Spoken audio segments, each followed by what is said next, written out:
Well, hello there. How are you? My name is Wes Styles from Rock 96.7 here in Bloomington, Normal, Illinois. Thanks for tuning in to Happy Hour Live, our very first edition. Coming up in the next couple days, we'll have a couple more of these. Actually, tomorrow, Lizzie Hale of Hailstorm will be joining me here on Happy Hour Live. That's going to be happening at 4 Central. Thursday, we'll have Brent Smith of Shinedown at 3:30 Central. Then next Tuesday, I believe that's the 19th, Dustin Bates of Starset will be joining us. That will also be at 4 Central. These times and more on our Facebook page, Blow No Rock 96.7, also at blowno rock967.com. Dane Hartzell, my guest today from the band Tense Machine. He's going to be joining us here. Actually, let's pull him in right now. And Dane, you are live. Well, hello. How you doing, Wes? I'm doing great, man. How you doing? I'm fantastic. I have to say. Normally, I'm during quarantine. I'm somewhat alone during happy hour, so it's good to be with you and all your peeps. Yes, and to everyone joining us, don't forget you can go ahead and put your questions in the comments section. Our producer Grace is looking through them, combing them, and will be feeding them to me. And then I'll feed them to Dane so he can answer them here during Happy Hour Live. We got a lot to cover, man. A lot to have some fun with. This is just a kind of a sit back, relax, everyone kind of hanging out and just enjoying themselves, and all of us together. If you got a drink, let's just start with a cheers to everybody. Is that a Cheers, Budweiser? everybody. Is that a It's Budweiser? it is a Budweiser, All but right. it's apparently an Earth Budweiser. An Earth Budweiser. Yeah. At first, I thought it said Garth, and I was like, "Party on!" But Indeed, you know party what? To on, be Garth. honest, I'm going to rename it. This is now a Garth Budweiser. A Garthweiser. A Gar a Girthweiser. Girth. And it's already gone downhill. We're only a minute into this, folks. Well, and I got to be honest, like with the questions, as the time goes on, you could definitely ask a lot funnier stuff. Oh yeah, have fun I, with this. I I gotta will ask. too. I didn't ask this before we got on. This I do need to refrain from profanities, right? I would recommend it. I mean, if Awesome. one Okay. slips, but it happens. Well, no. I can keep it from slipping. I'm not a nip slip type. So actually, that's not true at all. No, when you and I last saw each other, we recorded a You saw my podcast. nip Yeah. Yes, exactly. And like I a think lot. everybody at Flinger's Pizza did too. Yes, they did. And that pizza, by the way, we were just Brendan and Mike and I were just talking like honestly 2-3 days ago about that pizza, and I as we were talking about it, I think I read the messages that they were because we have like a group like band thread, Hmm. and so every morning like because they stay up a lot later than I do.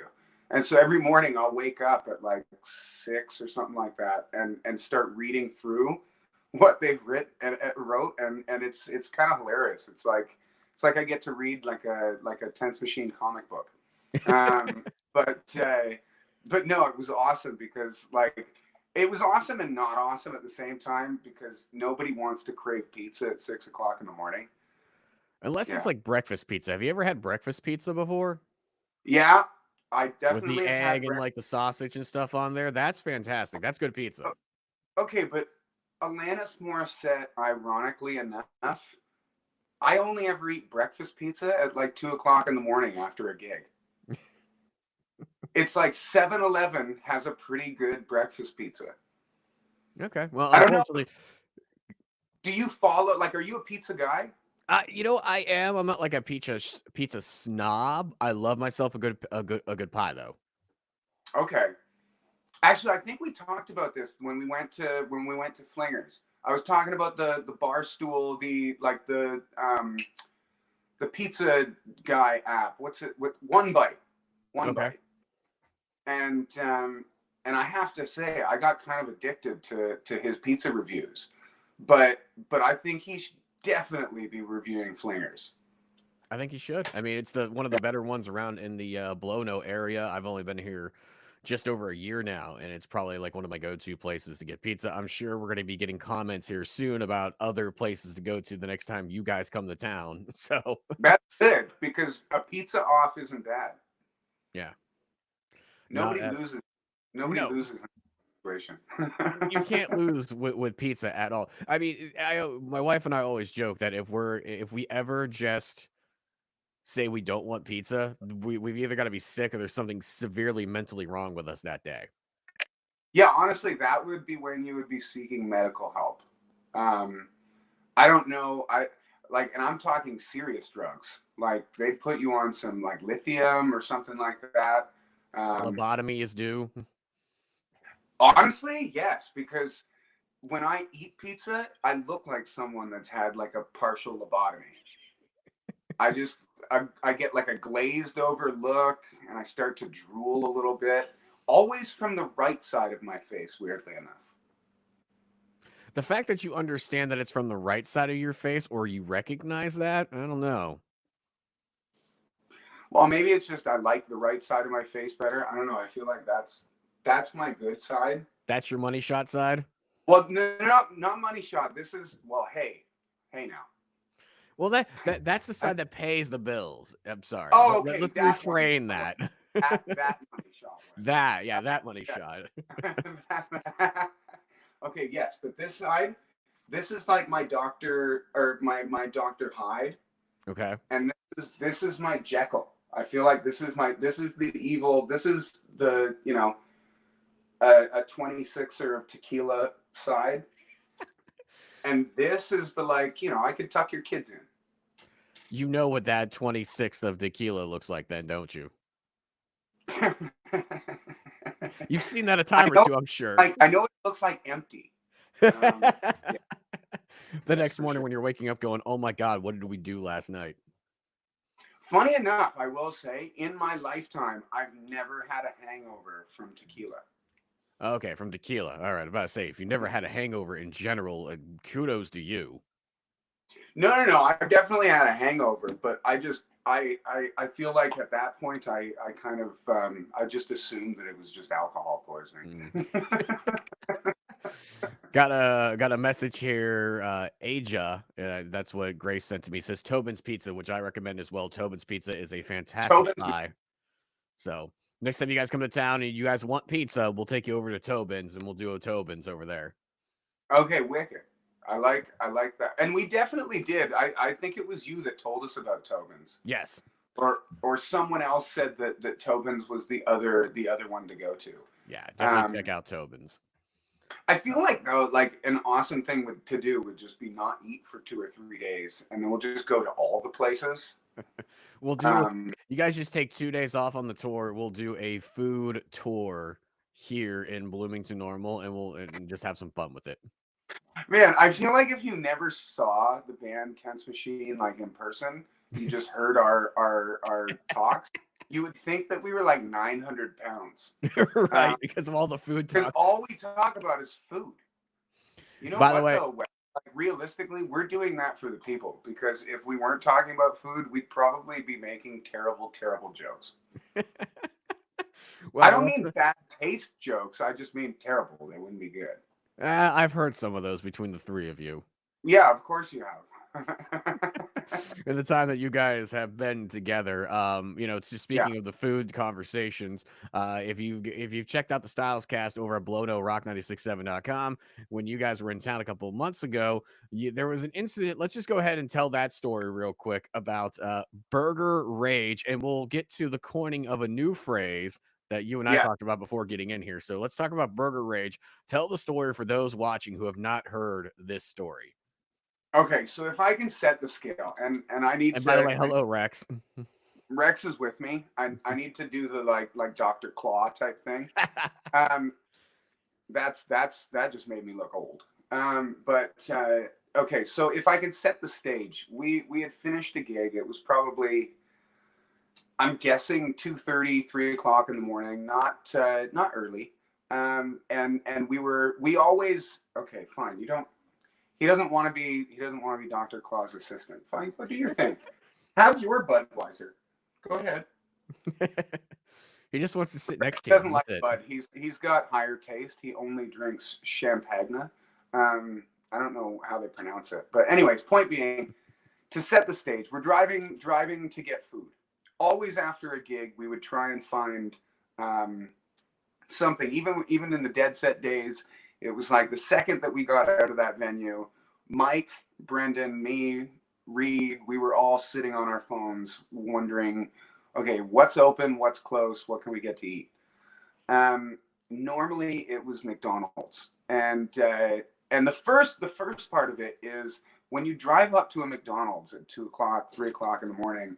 Odds are you're probably not going to be able to go in, which for a band that you know, nobody wants to do math at that time of the morning. You just want to pay. You don't want to go through the drive-through and have to divvy up the money and do all that stuff. And realistically, Mike and Brendan are the only ones in the band that actually can accomplish a mathematical equation.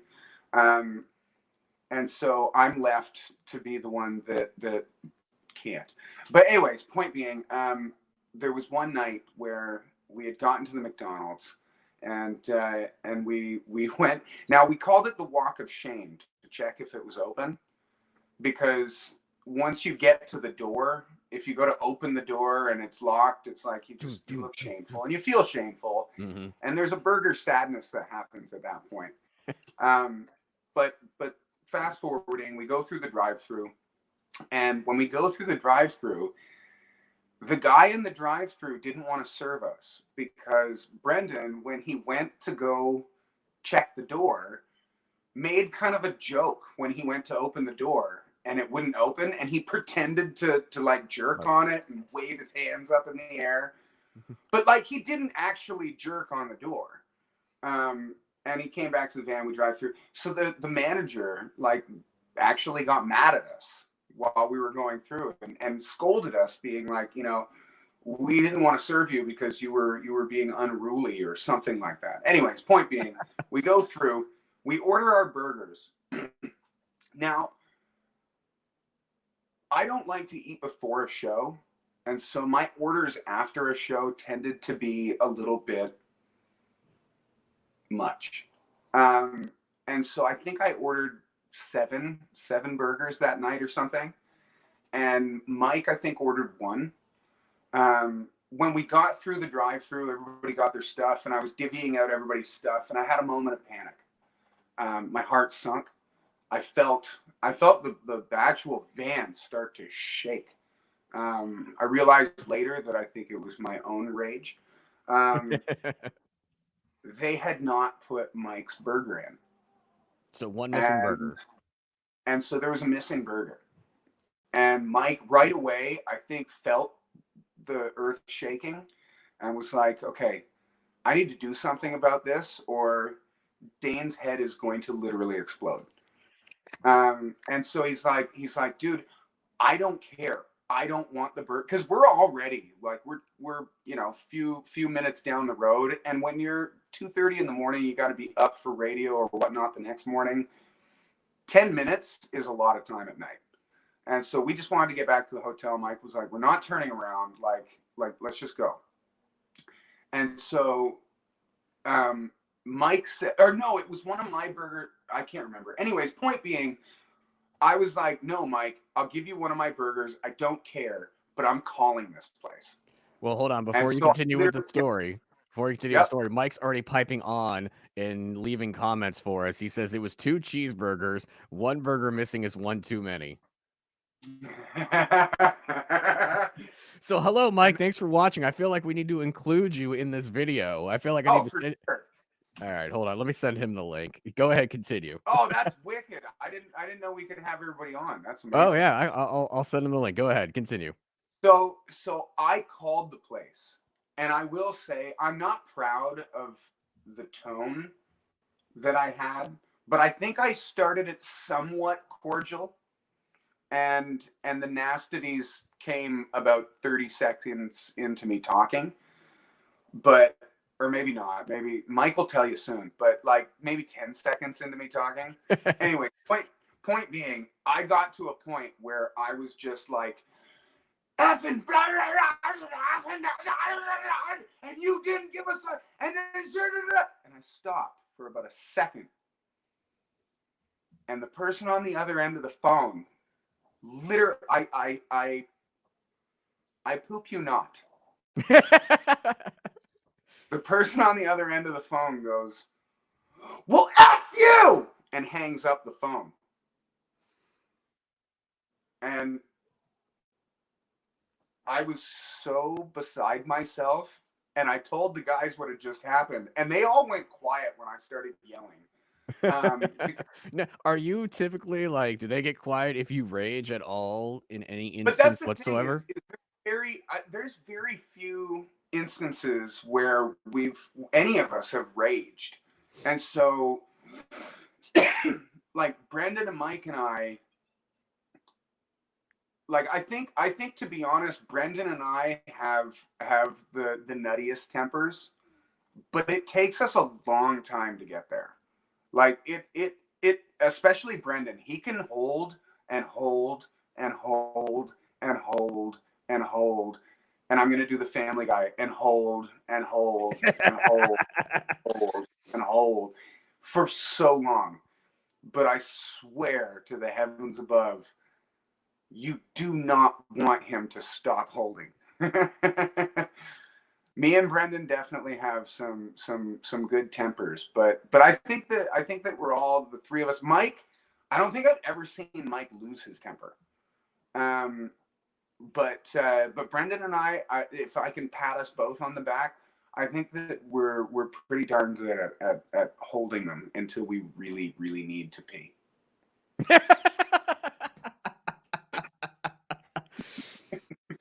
All right. I don't think I've ever heard it that way termed in holding your temper. Yeah. But that being said, that's the Burger Rage story. Burger sadness turned into Burger Rage. Additive. Mike might have some adds to the story that I don't remember because, again, like the rage monkeys climbed up my back, and I don't even remember doing some of the things that I did that night. Yeah. Well, we got to the hotel and just trashed the hotel room. I lifted the bed, threw it out the window.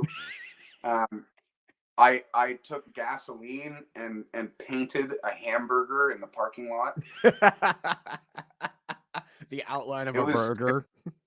Oh yeah, it was a rough night. The guys looked out the window and I was dancing in a circle of fire, of hamburger fire. Yeah. But it's good that Mike's coming in here because, like you were saying before, I was planning tonight. Well, Brendan, wait a minute. Brendan just messaged as well and says, don't you dare touch my pickle.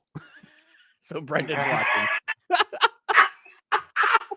Oh, hold on, ladies and gentlemen. Let's bring Mike in real quick. Mike is now joining us. There is Mike. Hold on, let's get Mike in. There we go. There's Mike. Is that tacos? I was about to eat dinner. Taco Tuesday. He's got tacos. I just had tacos myself. You don't have to stay long, man. I felt like a pro wrestler, where like I was at like the craft service table backstage, and then all of a sudden I heard my name or I heard the music, and I was like, oh, I got to run in. Smart move. Real quick, we'll get to a couple comments here. Jeremy says, unless you take the pickle away from Brendan, there's no more hold. LOL. I don't know what that means. Brendan's a big fan of pickles. Yeah. Yeah. Brendan then also commented, "Don't you dare touch my pickle." So, I think I might be cutting out, boys. A little bit. You're there. I don't see your mouth. Might take up too much bandwidth. Well, we might be losing Dane. Uh-oh. So, Mike, it's now me and you. You're coming back. There we go. There we go. No, I think everything's working now. All right. Well, Mike, thank you for joining us. It's choppy, but it's there. All right. Well, thanks for having me. I can hear a third of every other word that you guys say. Then I think you might need to tell whoever else is using the bandwidth in your house to get off of it.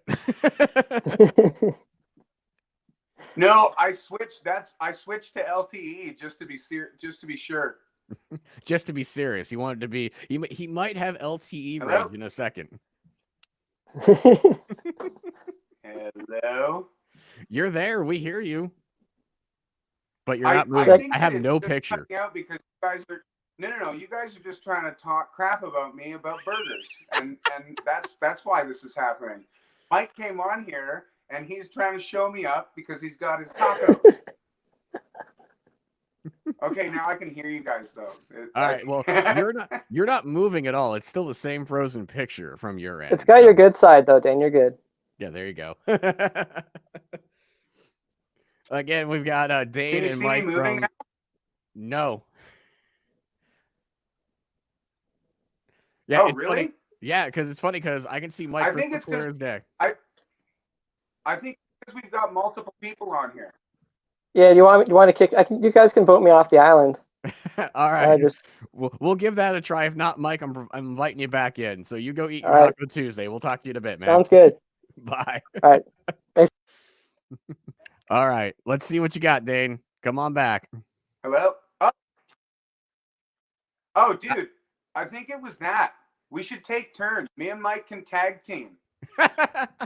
I don't see an updated version of your video, though, man. Welcome, by the way, to Happy Hour. We're testing this out for the very first time. Dane's over here on the video. You're frozen to me, man. Now you're gone. All right. Did it come back up? You're there, but not moving. Hold on. Let me take you out for a second. We apologize for the technical difficulties. I'm going to try putting Dane back in here just now. All right, Dane, you're back on the feed with us. There you go. I see you. Yep. I see you now moving.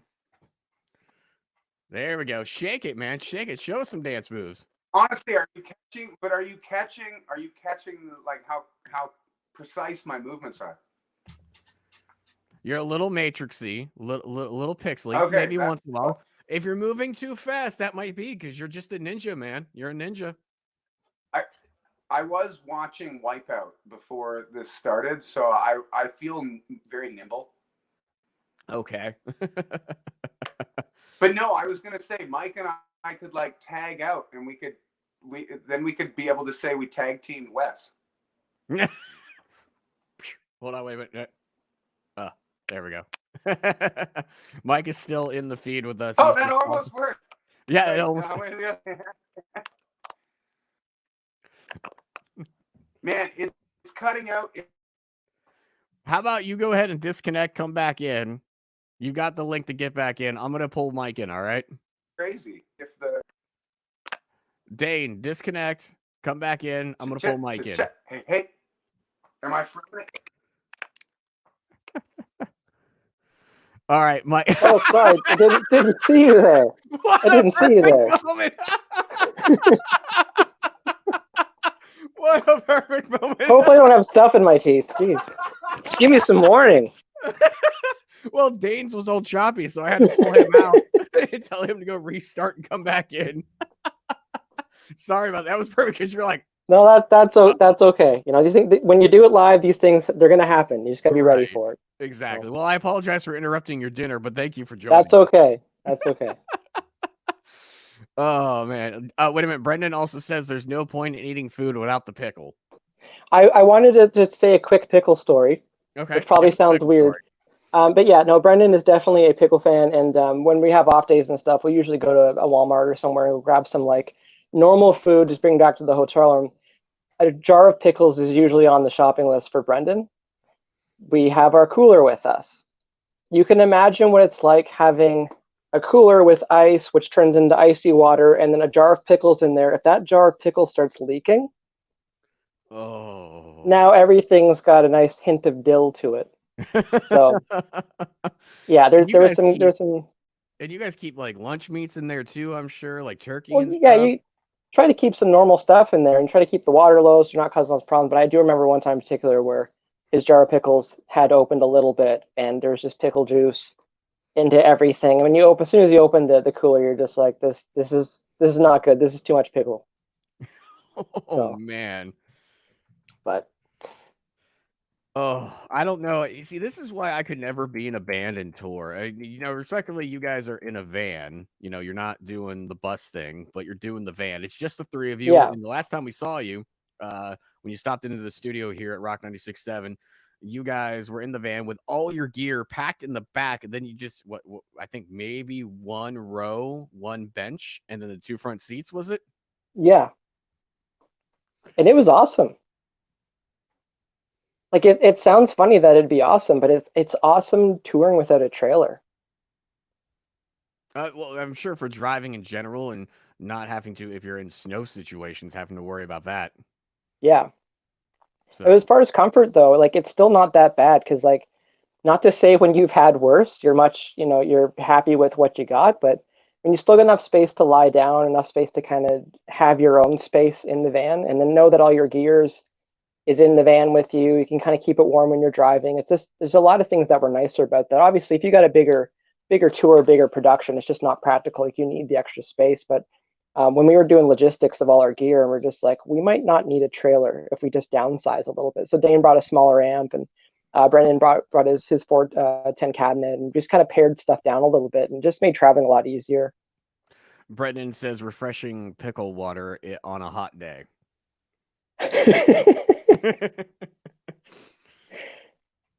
By the way, thank you to Grace, our producer, who's helping out with the comments and feeding them to me so that I can relay them here on the feed. And thank you to everybody who's Excellent. watching right now. We got Mike with us from Tense Machine. Dane he's back in. We'll try to pull him in here in just a second. I'll go through a couple of the other comments here real quick. Let me pull them up. I know people are starting to get their albums now. They're starting to arrive because you're mailing them from Canada right now. Or you Correct. have been. So. Yeah, we actually sent them out April 22nd to 24th. Okay. And it's crazy because we were waiting to see what would show up, and like one in Belleville showed up like the next day, and I'm like, oh, like that's fast. And then one in England showed up about 3 days later. I'm like, oh, that's pretty fast. But the ones that have gone to the US, the timeline's been all over the place. Because after a couple of weeks, you're wondering like, I don't think it got lost, but you're just wondering why it's taking so long. So they kind of been showing up in batches, and we've seen on Twitter and on Facebook, people have been posting pictures and tagging us, and so like that's been cool. But it's like it's crazy that like even when it showed up today in New York, that we sent it on the 23rd. Oh wow. We just got ours Yeah, here at my house yesterday. So yeah, like that would have gone at 23rd, 24th. It's like it's crazy how long some of this stuff's taking. I got Jeremy asking how many pickles did we eat at the Taste of Madison from the catering? There was a punch bowl of pickles, he says. Brendan was in heaven. Yeah, it was taste the pickles for Brendan McMillan, I guess. Kim says she's still waiting for her. So Kim, I'm sure it's on its way. I live here in Bloomington, Normal, Illinois. I just got mine. Mike was saying here that it just depends. They're all going around and about. Let's see if we can get Dane back in here real quick. Dane, are you there? Or are you choppy? It's back.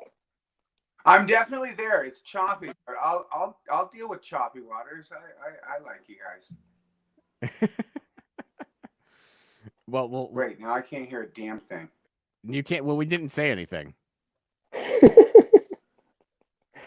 Everybody. So, okay. Micah, let's just start mouthing like we're talking and say nothing. It'd be funny if I thought you guys weren't hearing, and I just started. I'm like, oh well, they can't hear me. I'll just start taking my clothes off and stuff. I don't know why I'd take my clothes off because people can't hear me, but. All right, well, Mike, I'll pull Dane back in. You go eat your tacos. I won't take away from your dinner, but stay on the line just in case we need you. Sounds good. All right. Sounds good. All right, thanks for having me. All right, Dane back on the feed with us. It's definitely looking good. That taco was looking good. Yay. All right, so it was looking good. Yes. And he had good. What? Oh, I was saying go ahead. You were saying something and I interrupted you. I apologize. Oh, I thought you were messing with me because I saw your hands moving and I thought you were like ending to talk again. You know me. I talk with my hands. It doesn't matter if I'm on the phone or if I'm on video chat or in person, man. I talk with my hands. I've got to be serious. I love the fact that everything is with your hands these days. Go ahead, talk amongst yourselves. It's all right. It's coffee talk. Oh man. All right. So let me go through some of these questions here. We've been getting a lot in. Thank you again to everybody who's tuned in and checking out our first ever happy hour live here on Rock 96.7. We got many more of these coming up. Yeah. One question from Kelly is, how are you handling quarantine time and what have you been doing? I have to be honest. When I've been off tour over the years, I gotta most of the time is quarantine time. Um, I've been spending a lot of time writing. The thing that I don't like the most about it is the fact that like Brendan and Mike and I can't really like get in the same room to do stuff together, and that, pardon me, that's never fun. Bars are closed, so you can't really go tie one on and just kill a night. But I have to say I've been kind of loving it, just enjoying time with my close family in my quarantine zone, and you know, trying to find, I will say, ways to make healthier food because, dear Lord, all I want to eat is pizza, burgers, and whatnot, and drink beer and all that stuff. And it's like, it's hard to just get out and do the things you want to do. So in response to the question, my long and drawn out answer is I've been playing a lot of guitar. Funny enough, lots of Scrabble. Are you winning? And no, I'm terrible. For a guy who writes lyrics, you're losing at Scrabble. Well, I don't write grammatically correct lyrics, Wes. If you've ever looked at song lyric sheets, 90% of the time there's no grammar in them at all. Funny enough story. Wait, there's no liner, there's no lyric sheet in the new album. What? That's why. Okay. Well, exactly, because we can't spell. That's why we chose a simple name. and that's why the album title was short, Echoes. It's like, funny enough, I actually misspelled that in a lot of things. Are you serious? No, I'm kidding. I spelled it with 2 Ks. Just leave me alone. Well, I thought that makes more sense than the actual spelling of it. Like, an echo in its essence is a repeat. So you'd think that like no? Am I wrong? I don't know. Mike says there are 2 acceptable spellings for it. He's eating a taco from what I can see in his video, so I'm not going to pull him in right now and cause that again. Okay, wait a minute. I got Hold on, just 2 acceptable spellings? Yeah, he says there are. Hold on, let's pull him in. Here's Mike once again joining us. As I get him wiping his mouth. Sorry. Oh, now it's choppy. I didn't see you there. I didn't see you there again. Shame on me. All right, so 2 acceptable spellings for echoes. Apparently, yeah. Because I was double checking it on the internet, and apparently you can spell it with or without an E. It's actually considered double checko.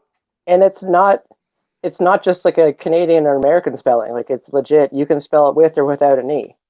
Huh. Yeah.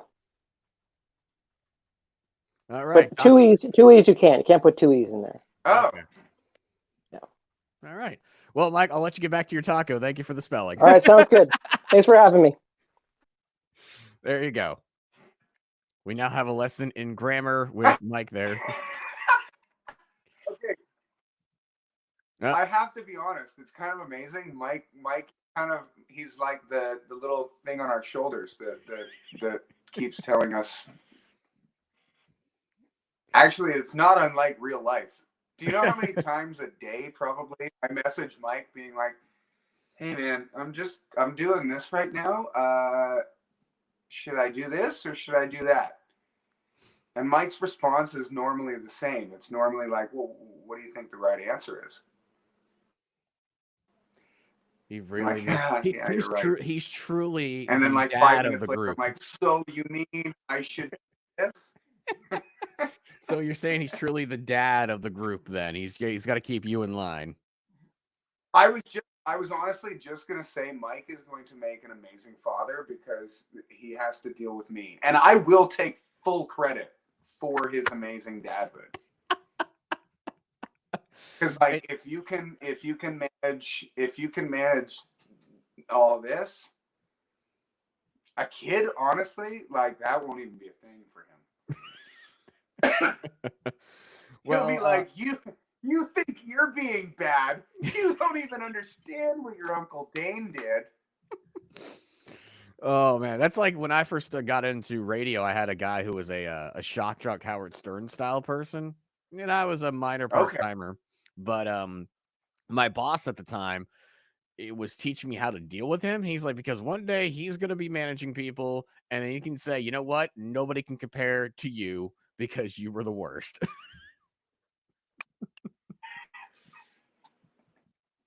So I'm like, eh. Well, I swear, one day I do want like full on just 1,000 children, mainly because then I can retire nicely. But no, for the real fact, I think that there are people that know how to deal with. How do I put this? You know, I guess not bluntly. I'm talking about myself, by the way. Slightly less intelligent.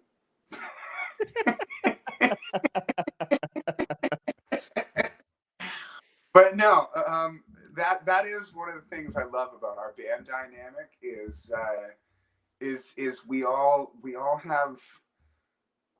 have our strong suits, and very distinctly, I think, and definitely, pardon me, Mike's one of his strong suits is he just has a very even keel, and he knows how to keep things kind of calm, and actually Brendan as well.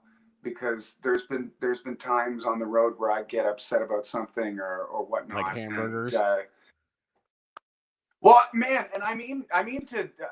I definitely don't mean to pin myself as some kind of like crazy person, because I feel like if you talk to people that know me, I'm not nuts, and I don't get mad very often.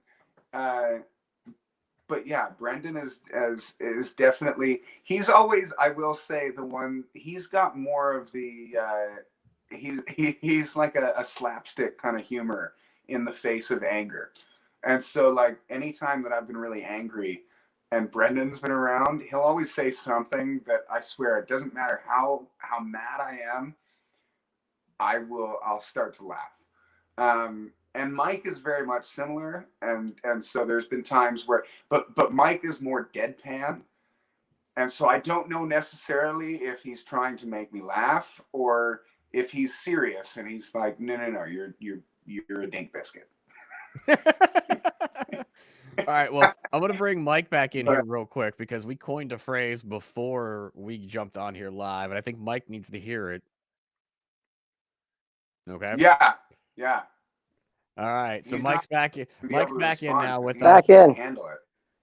All right, so Mike, Dan and I were talking before we jumped on here because last time you guys were in town, there was a conversation about a burger challenge between the two of you, stemming from the Burger Rage incident. And Dane has a new phrase he would like to coin to you before you could get the chance to coin it. Okay.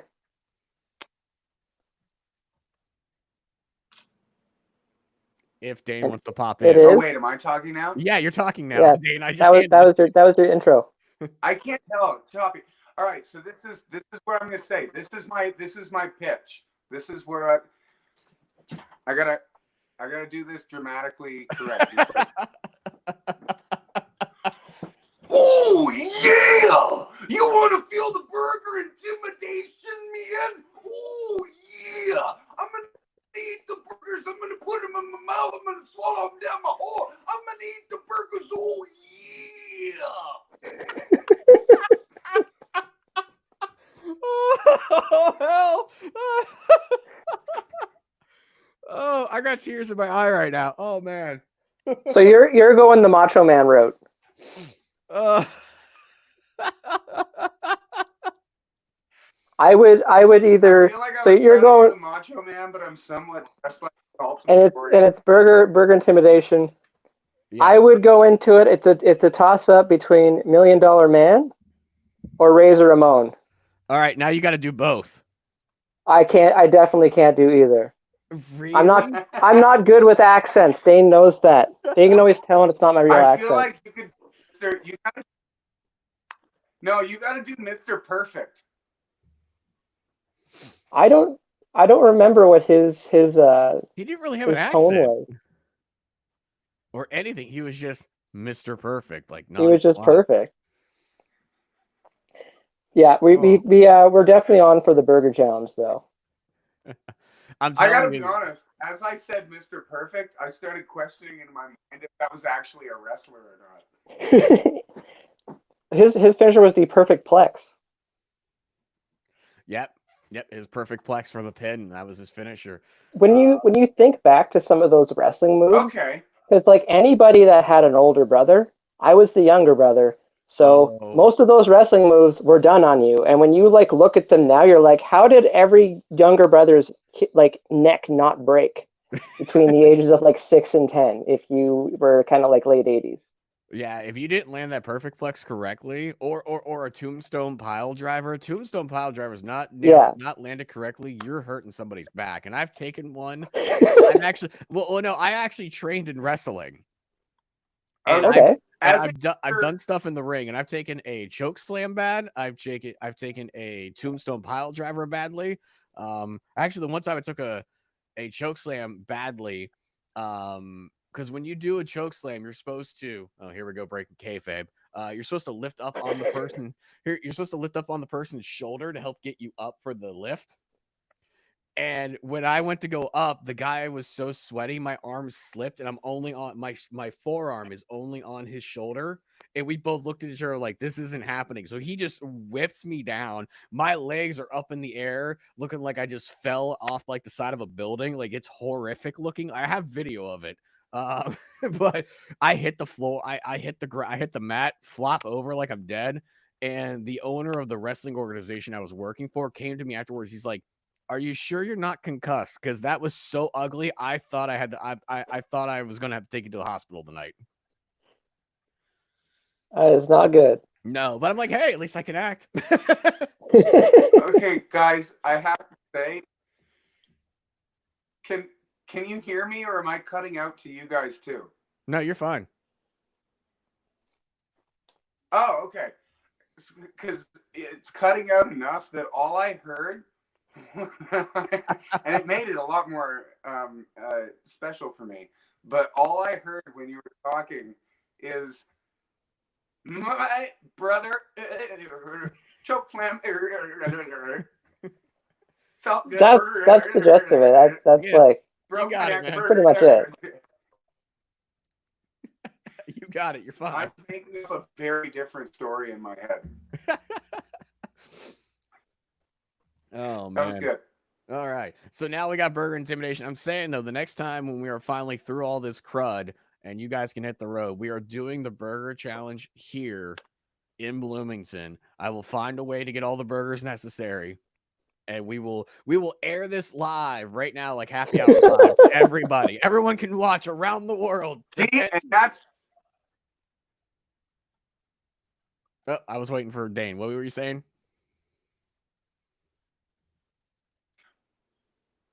Oh, no. I was going to point out that Mike had 2 thumbs up, but I had 3 fingers.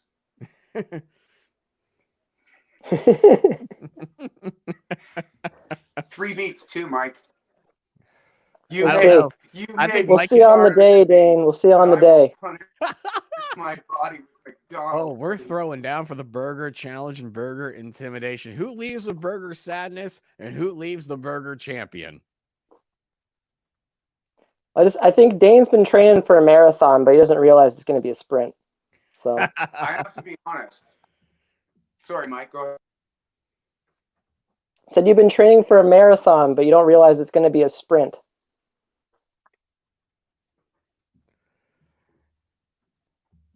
He's It'll come down to who wins, tortoise or the hairy. the tortoise or the And hairy? to be honest, I don't know which one's the hairy. I don't know, man. I think Mike's got you. I really think Mike can get you on this. I could be totally wrong, but I'm calling it. That's my bet. Completely cut out. Well, that's all right. That's all right. We're just talking trash on you. It's okay. What did you say?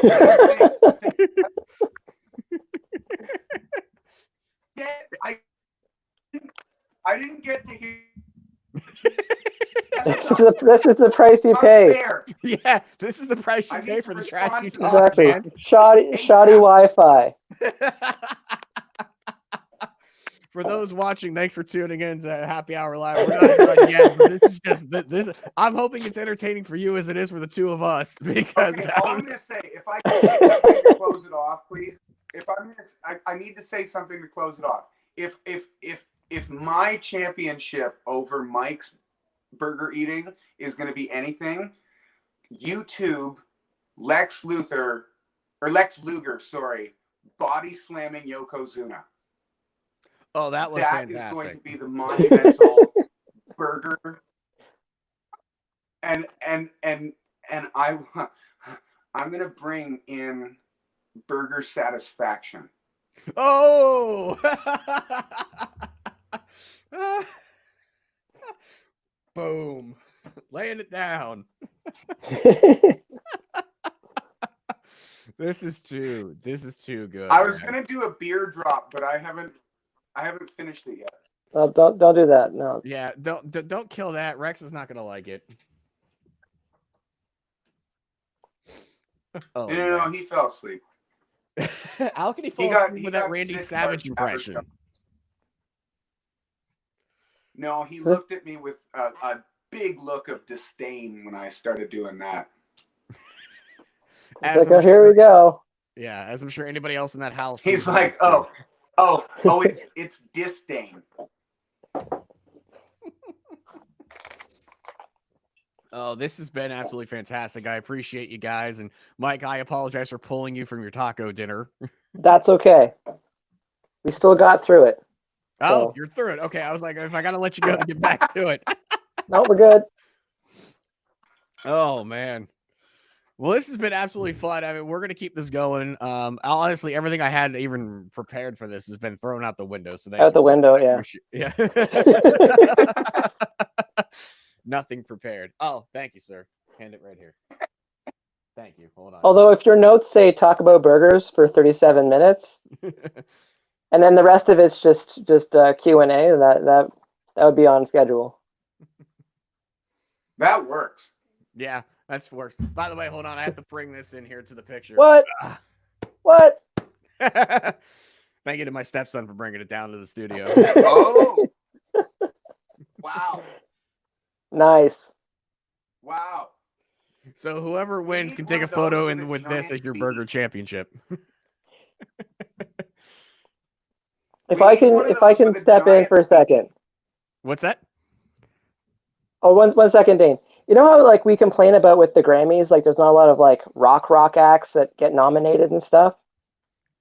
And how we need to have like an award show that celebrates rock and metal and like those types of bands? They should have it so that instead of getting a trophy, they get belts. I dig that. I love that. And then if you don't, like next year, like you got to give the belt to somebody else, or like there's a new belt. So like you've got your belt for 2020 for being Metal Band of the Year, stuff like that. Mm-hmm. I think that'd be pretty awesome. Okay, that would be really cool. Yeah, I'm down for that. I like that idea a whole heck of a lot. That would be really fun to watch. Loudwire, Blabbermouth, someone get on that because that would be awesome. Who doesn't want a belt? You decorate the belt for the next person that you have to do? Well, no, they could give new belts every year. So I was just thinking, if you had to give the belt to somebody else, and that'd be like a really sad day.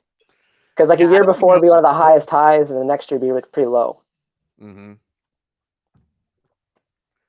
Yeah, Every year's a new belt, and but you have All to right. give her a All I'm present to saying hand is it when off. I give the You belt have to up, tour with your belt on. it's gonna have pink.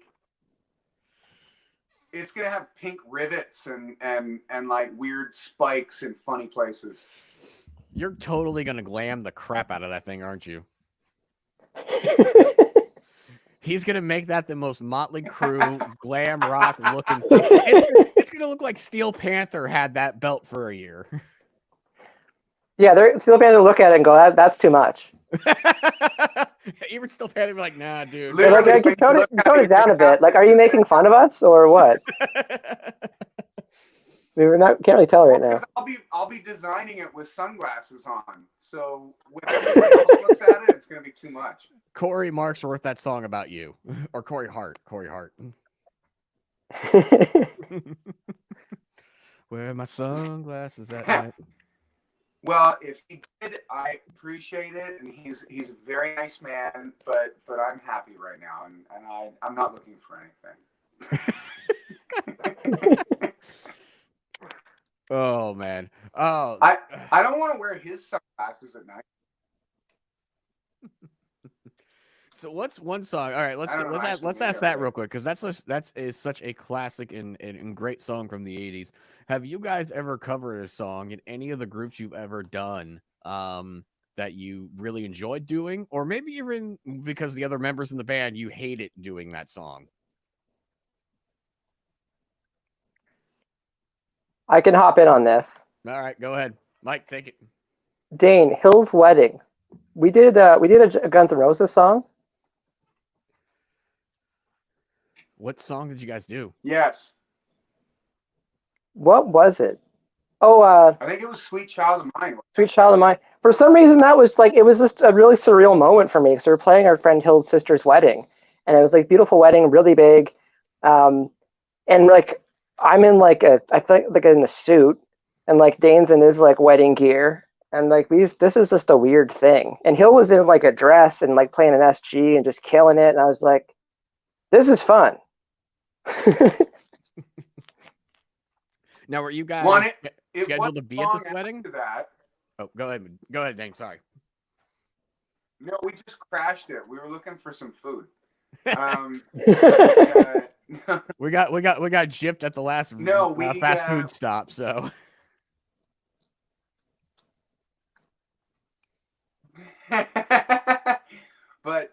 But no, I do remember that night, and it was kind of one of those moments because like Mike, you and I have known each other for years, but I think that was the first time that we really played together in that kind of a fashion. Like we're essentially kind of jamming, and then it wasn't long after that you and I sat down and had some food, and we're talking about like playing in another band, and that spiraled into Dead Set, which spiraled into Tense Machine, and now the history is written. But no, that was a while ago. That night. That was a fun night. But you played "Sweet Child of Mine." That's now, like who sang? 7 years. Was it Dane sang it? Dane sang it. Okay. Yeah. Did I? Yeah. Because Hill was playing guitar. There was an open bar that night. Oh well, if you need but what happened, I can tell you because I remember it. But as far as that's what always ends up happening. As far as us playing like songs and covers and stuff, like we just like with Tense and with Dead Set, it's just like you're just playing stuff you wrote. So we only had time to put covers in. Mm-hmm. That being said, Dane's a songbook because like all the corporate gigs and cover gigs, like like 300,000 songs. Yeah, I did. I loved playing the MDD songs. That was a lot of fun, and we broke out some different ones at different times. But I will say that like I think my favorite cover to play personally is Black Hole Sun. Yeah, that one's good. Now, what makes that one your favorite then? Well, I realistically, I grew up on it. Like, I remember when I was a kid, it wasn't the easiest thing to just go and you couldn't just go and stream music. And if you had a favorite song and you were, a kid that didn't have an allowance that allowed to buy, all the albums you wanted, and you couldn't trick your parents into Columbia House. Oh, You come on. All you have to do is basically just get that just kind 1 of, cent record and never pay them back. it's just 1 penny. It's just 1 penny.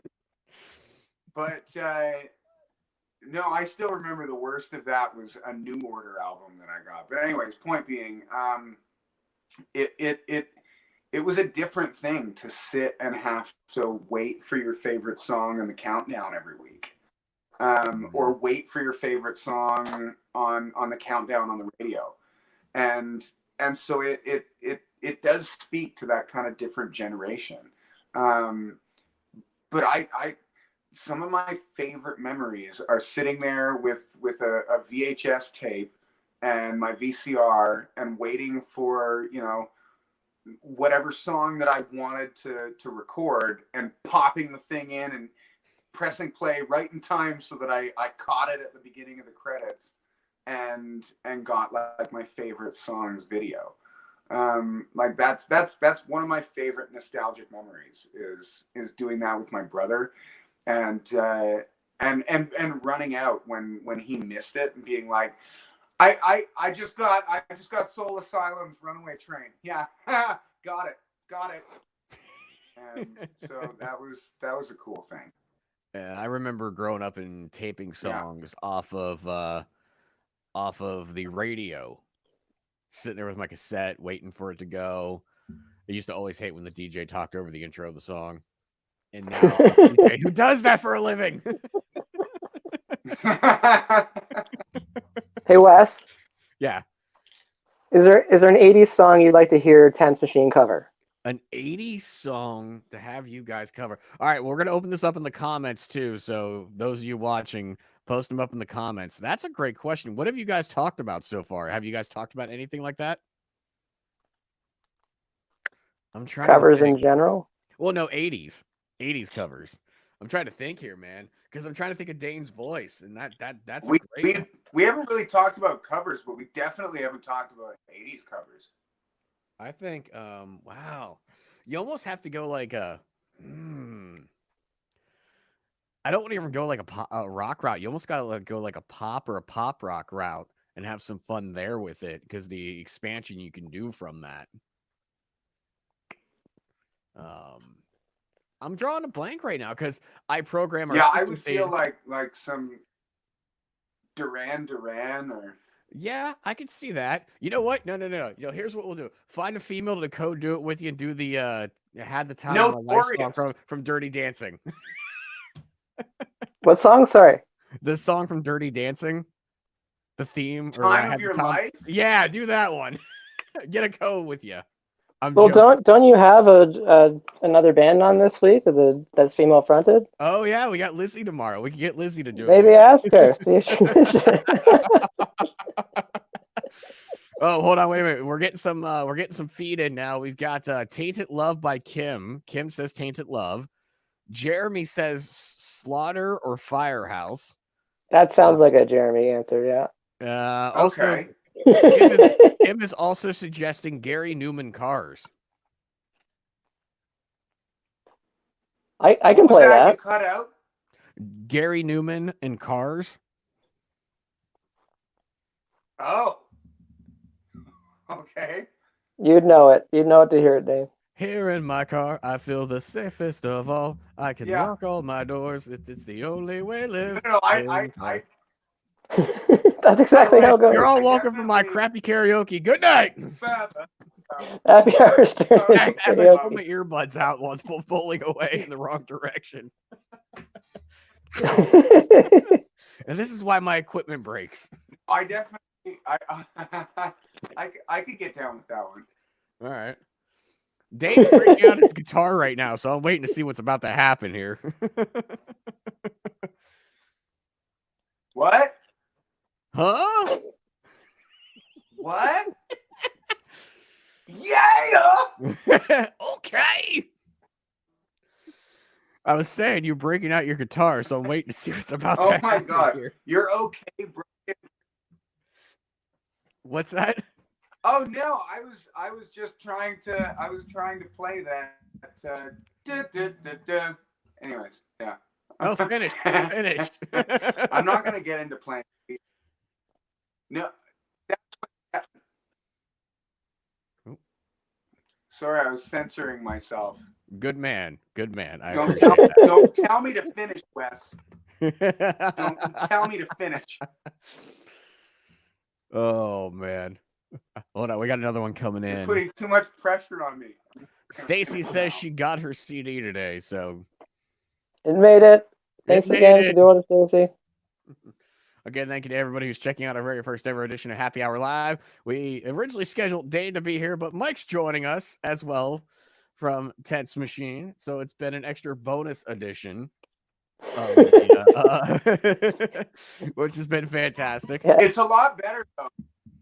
Honestly, Mike definitely knows a lot more of the things that need to be said. I just say the things that need to be said that Mike's telling me the things that need to be said.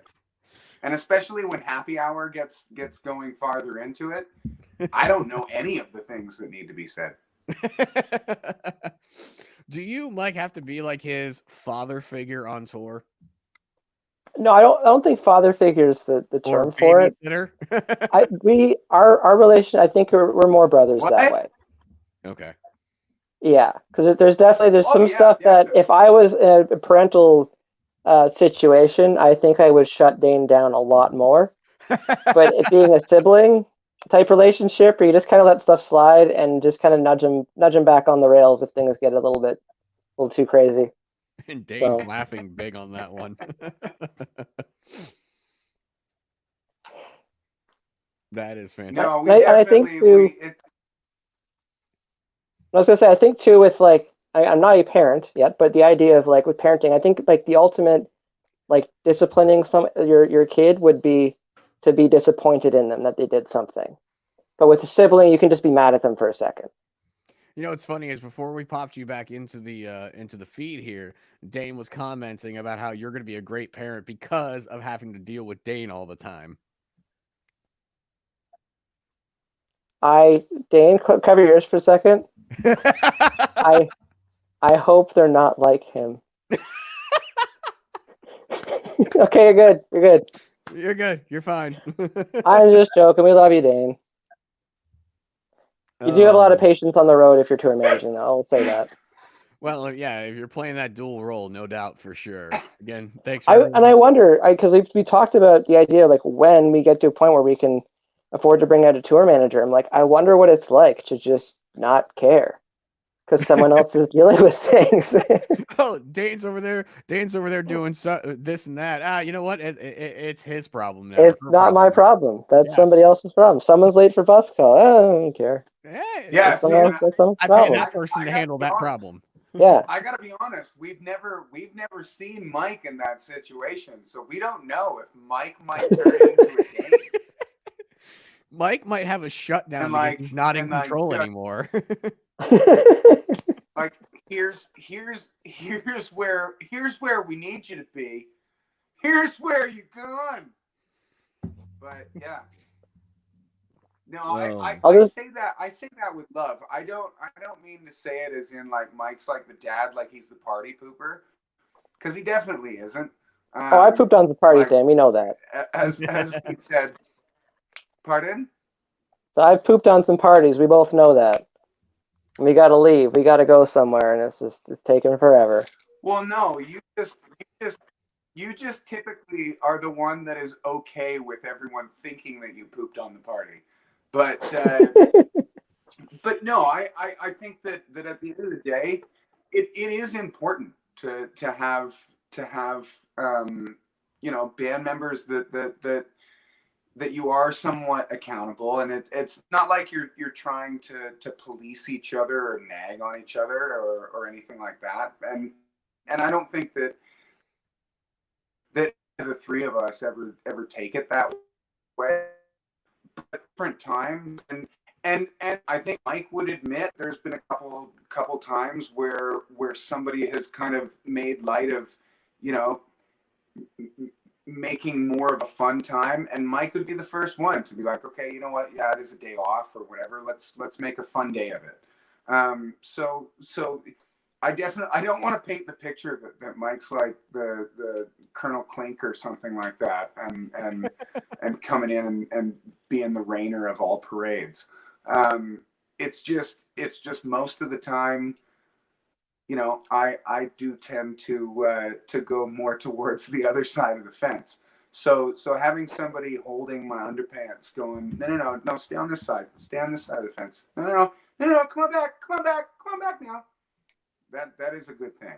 And we all kind of, I think, we have fun with the governing of those things, because it's the next morning when we wake up and we tell all the funny stories and we laugh about them, and you know, it's a good thing.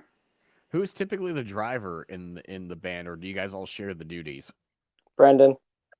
Brendan is the driver. Brendan is definitely like insanely, like Brendan and Mike share it, but Brendan has he's very seasoned when it comes to long drives, and I will say, like, I don't think I've ever seen anyone other than like career like tour bus drivers that can drive like B does.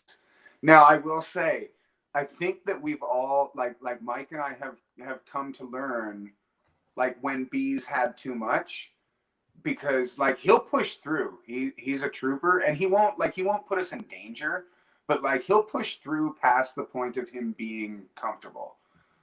But we can kind of get his body language, and it's like, Mike's amazing. The second that he sees the body language, he's like, all right, so there's a hotel right here, and booked, and we get in nice and comfy. But no, Brendan is insane. Like, he's pulled. Mike, how long was that drive to Phoenix? That was close to 40 hours. From where you guys are at to Phoenix, Yeah, straight drive. it's Scott. Wow. Well, Scott. No, it was Scottsdale, Arizona. We started the tour with Adelita's Way, and the way that it worked out, it's like, okay, no one's going to want to leave January 1st. So if we're leaving on January 2nd, this is back in Dead Set days. If we're leaving January 2nd, like, we have to just go, like, just drive nonstop. And then we ended up roasting our fan belt on our van. Oh. So we still made it to sound check, though. You made it. He rolled in right at sound check, but yeah, that was an adventure. Yeah, no, Brennan's crushed some pretty epic drives. So. Wow, that's impressive there, to say the least. Yeah, no, he didn't do 40 hours straight, but it's like he crushed like a lot of that off the top. So that's, bless anybody who can make that drive. I used to complain when I lived in North Carolina. I would have to drive from North Carolina to Youngstown, Ohio, my hometown, and that's like a 14, 15-hour drive on its own. I used to complain doing that, and bless you boys for doing that one. Well, with touring, like, you celebrate internally when it goes less than 10 hours left. So, Dave, what were you saying? Yeah. That's it. He had yeah.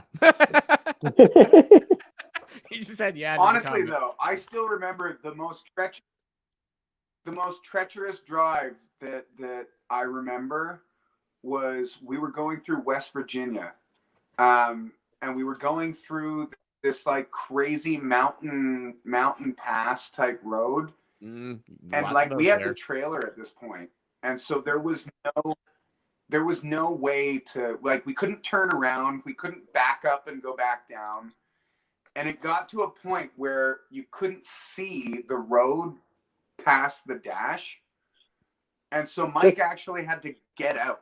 Sorry, just to backtrack to the beginning of that for a second. When you're touring, you've got your GPS and you've also got Google Maps open. And sometimes you can shave a lot of time off by because Google Maps will tell you where there's congestion, but your GPS won't, or ours won't.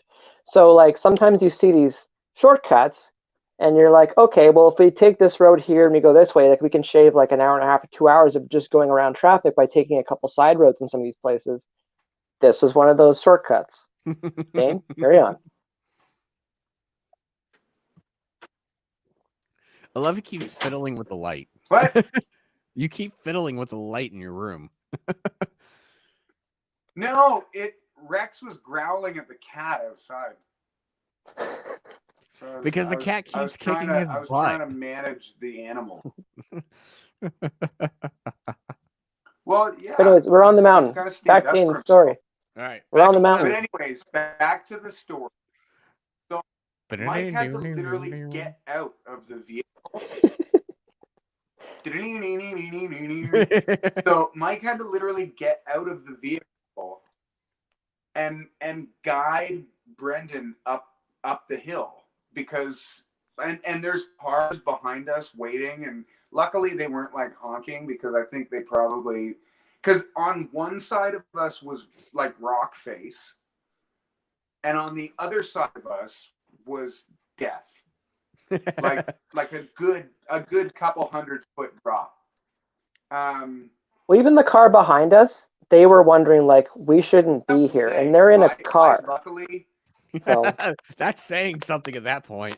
Yeah, we're a van and trailer, and yeah, when I hopped out, because it got to the point where, like, if I didn't hop out then, I wasn't sure I'd be able to hop onto something if I was to hop out of the van. Like, it was starting to get narrow, and with the trailer, it's like if it had slid off the edge, then it would have been bad. Seatbelts wouldn't have helped. So. Yeah. No. Well, Brendan got through that. I was just happy that we got through it. That was a tough one. And I have recurring nightmares about that trip. Like nightmares that I'm in a band van going up a really steep hill and we can't see over the thing, and then the van starts to tip back. Yeah. Ow. I don't like no it. Bueno. Oh, exactly. man. Exactumundo.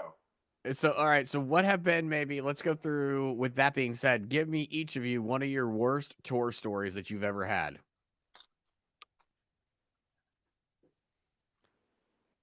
He's pointing. You want me to go first? Yeah. And this could involve, the vehicle, a venue, something happened on stage. Okay, I want to tell this story. Anyways, Dana drank a lot that night. To backtrack. No, because this is one of those things where, like, I was just like, you can't make this stuff up. Okay. If we can, when we get into a city, try to go and check into your hotel room before, so that you're not showing up at the hotel and then the night staff takes like 40 minutes to check you in. That way you got your keys, everyone's good to go. Tour managing, go in, check the rooms, make sure they're okay, because as soon as they find out you're a band, they'll start saying like, oh, well, this got ruined or that got ruined. So go in, check things out, take pictures if you're really not sure, make sure it's okay. So we checked in, we went and played the gig. Dana had a couple that night, and we got back to the hotel room. We had 2 rooms, so this is back in the Dead Set days. Brendan and Reed had one room, Dana and I had the other one.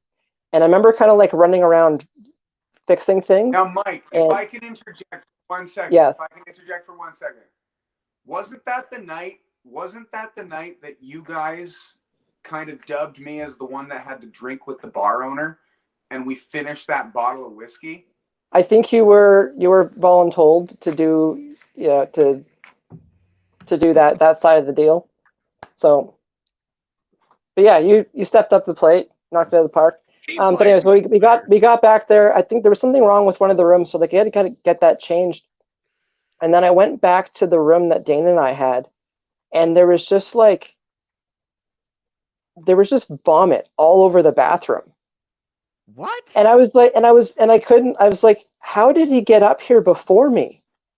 Because like I couldn't get Dane out of the van. Like he'd had so much that I was like, Dane's just in the van. So now we got extra bit of security, or we lose Dane if someone steals the van. I love it. Dane just hung his head in shame when you said that. So continue, No, and please. that's the thing. So I get there and I look at the bathroom, and then like my first instinct was just like, I have to clean this up. And then I'm like, no, this is too bad. This is way far past the point of me being able to clean this. Like, you could clean this up, but like this is like mop and bucket style cleanup. Oh. And so I realized that like all the It rooms wasn't are me, Wes. I'm getting there, Dane. Um, so I'm coming to realize like this hotel like motel area, like it's the outdoor doors and stuff. It's like book solid. It's like prom weekend or prom night or something. So all these kids have it, have the rooms and stuff. So I go down to the room and or go down to the front desk and I tell her like what's going on up there, and she kind of looks at me and she's like, so what you're saying is the room is unclean. And I'm like, that is an understatement, but that's what I'm telling you. So she ends up moving us to another room.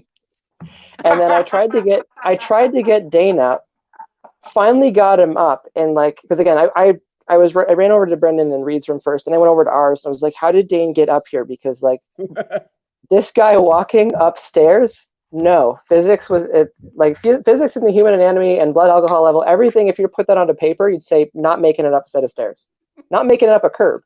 So the getting Dane up Not making finally. it a curve. Yeah, so finally getting Dane up and then realizing that the new room we have, 'cause we parked near where we were supposed to be, is at the other end of the hotel. So we got Dane there. Dane's really mad at me, thinking I'm being unreasonable, trying to get him out of the van and getting him over to the hotel room. So I just drop him in there, and then like my this is like not far after or long after I had my stuff stolen, and like my spidey sense started going off. I'm like, our van's far away from where our rooms are, and I started thinking like someone could break in, someone could take something. So I'm like, I'm just gonna go sleep in the van tonight. So, and which you sleep in the van once in a while when you're on tour, like it's nice because you kind of have your own little space for a bit, and if it's not cold or anything, it's not a big deal. You got benches and stuff. Yeah. So I ended up sleeping there. I think I woke up at like 7 or 8 in the morning, and I went back to the room, and Dane's like, I think Dane's you still had your clothes on, but you're on like the wrong bed because everyone like you kind of fall into routines and stuff, and like Dane would like woke up in the wrong bed, and I wasn't there, and it's like there was just confusion going on, and then Dane was mad at me for sleeping in the van. I'm like, actually, I had a pretty good, like it was good It was a because great like night. I didn't deal with you. well, it was just like it was a great night because like I didn't go to sleep thinking we're getting robbed or someone's stealing our van. So yeah, it makes for a much more peaceful sleep. But yeah, no, that was like that had some high highs and low lows that night. But yeah, I remember what that bathroom looked like and just thinking like I'll just clean this up. I'm like, no, I'm not. No, this is where I draw the line. This is too bad. This is like Team America. This is like this is like vomit hose style. Like like joking. like the old school SNL with like the hose in their Yeah. hand. It looked like someone was trying to one up Okay, but somebody. It was bad. Dane? I gotta be honest though, Mike. I thought I mixed up two different stories. Oh. I thought that was the night that you tried. No. That was the Jesus Christ. We have to No, hear that that story. that was part of it too. That's when you're unimpressed with me trying to move you. I know when Dane's hit a limit because he'll start mumbling Jesus Christ under his breath about everything. Mike, that's it. No, hold on. All right, everybody stop talking because when you guys talk, I can't hear anything. Wait, okay, that makes sense, but doesn't make sense. But anyway, no, no, everyone listen to me now. Everybody listen to me. So I thought that was the night that there was one night that you could not wake me up. And I woke up in the van. It was summertime, so it wasn't like it was cold but like I woke up, I was so sweaty that my jeans felt like stretchy pants. Now that being said, I think they might have been stretchy pants. But either way, I remember waking up in the van and thinking, I'm like, my initial reaction was, I remember this how one. Yeah. dare they leave me in the van? And then I took 2 seconds to kind of think about, you know, the extra bit actuals, to that story, like, the one where I was probably Dane had a few too many that night too. That was the one where I needed, because for sometimes we need to switch rooms or whatever, if there's problems, I needed to get the keys back or they wouldn't like make a new key Right. for us. That was one in particular where Dane had one of the keys, but he couldn't communicate where it was or what planet he was on. So I remember trying to like, and again, this is where like the sibling thing comes in. So I'm like, I have to go into his pockets, I think. You know, of a 6 foot something drunk man, I need to go into his pockets to try to find this key. And then the sadness, the key sadness of realizing it's not even there. So it was all for nothing. I love the sadness. And then like going through Dane's bags and stuff, and just like, yeah, and I remember like having to search through everything trying to find it, and just being like, I should be asleep right now. We should all be asleep right now. But no, the way the world works right now is I need to find Dane's freaking key so I can get other keys made for different rooms. Always something. Always something. Dane, what's your story? The best part was all I could say was Jesus Christ the whole time. So when Mike was trying to get the key from me, like he's like Jesus Christ, Jesus Christ. That's way more animated. And so the next it's much more like this. The next morning. The next morning, Mike told me the story, and I laughed because honestly, like I woke up, and that was honestly you didn't tell this part. You brought me the other key, like once you got the keys, and you put it in like a weird spot in my hand, like as I was sleeping.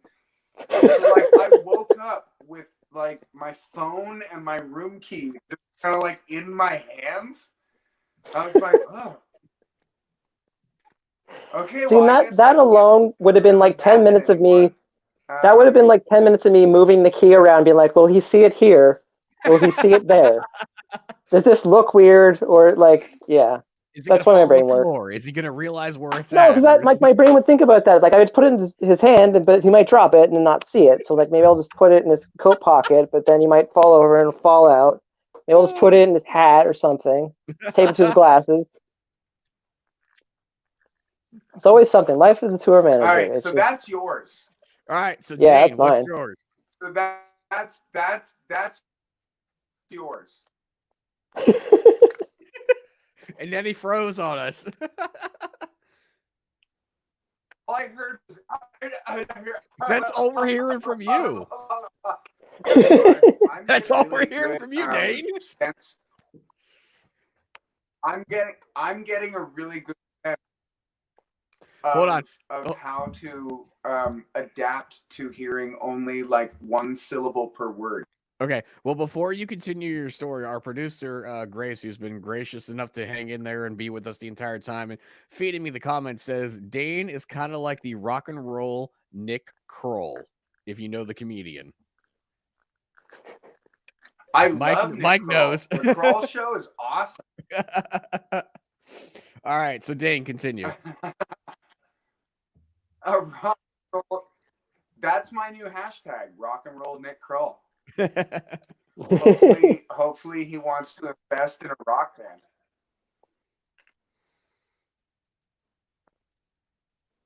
Wow, it got really silent after we were waiting for you, so we didn't interrupt you. Have to hear go, even the hanging. Beep, you boop. Okay, so and thank you to everybody who's hanging in with us. Right, I appreciate all of you who are watching right now with us. Was it worst road story? Yeah. What was the question? Was it worst tour story? Yes.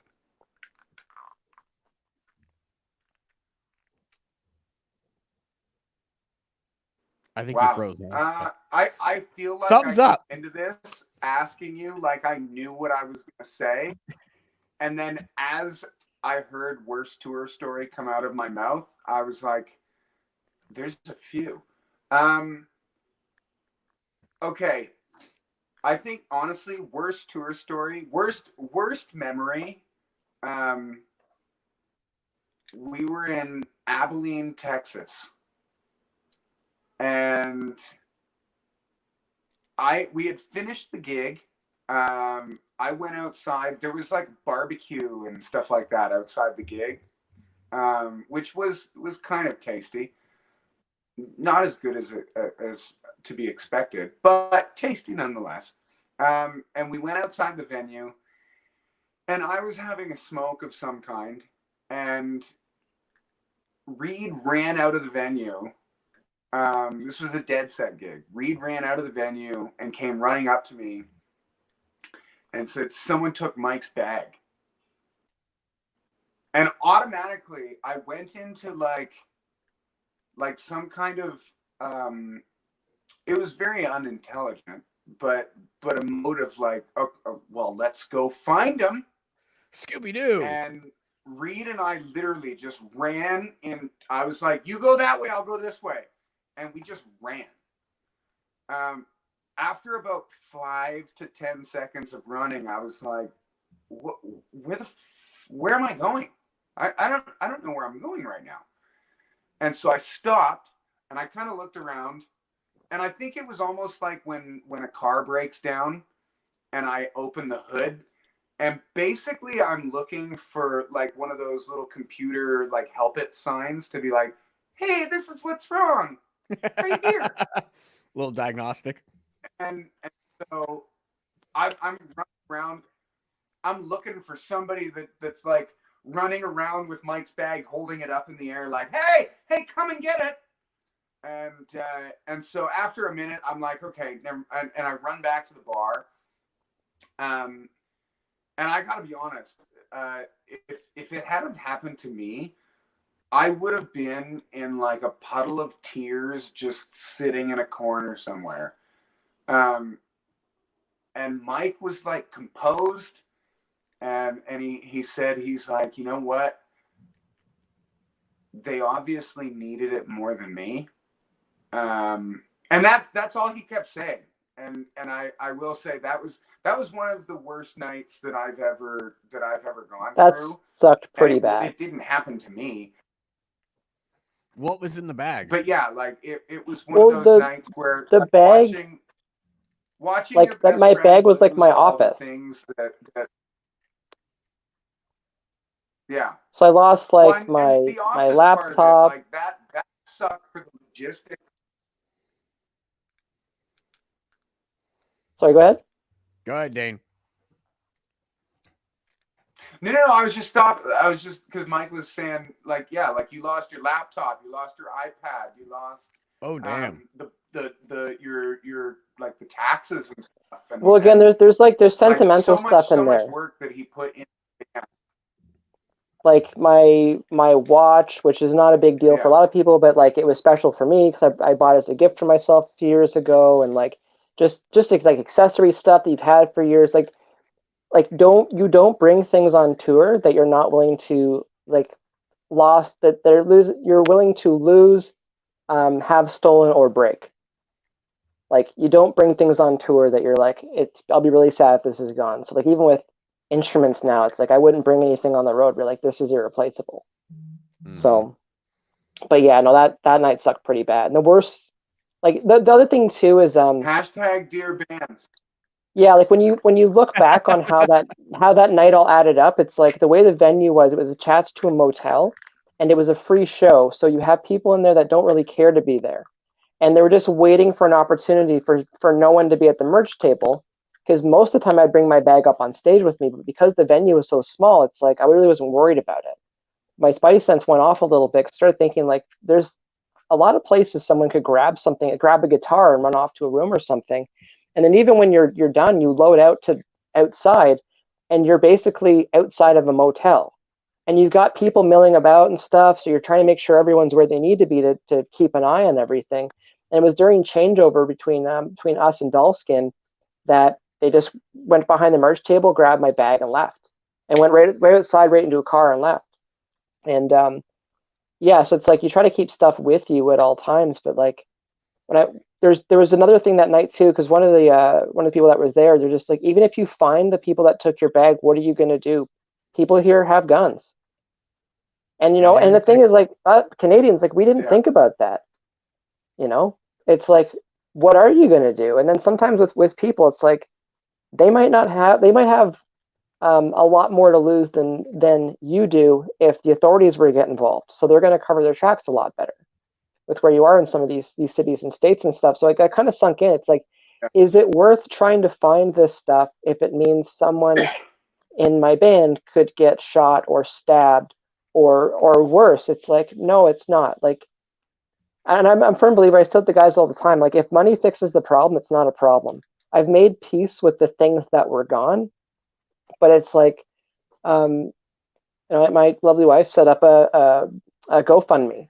I was kind of against doing that because I'm like, we don't really need that. But actually, the silver lining to it was the community, like the music community, like people were donating money to help kind of get some of these items back. Like the amount of money that came in to cover a new computer and like kind of get things going again. Luckily, I still had my US phone, so I could still do a lot of stuff that day. But it's just like, it's a sum of the parts with all these things. But yeah, that was a pretty brutal Yeah. night. And then the worst is, like, at the end of the night, the promoters like, let's take a big picture with all the bands on stage, and I'm just like, no, I'm not really into that right now. I lost all my stuff.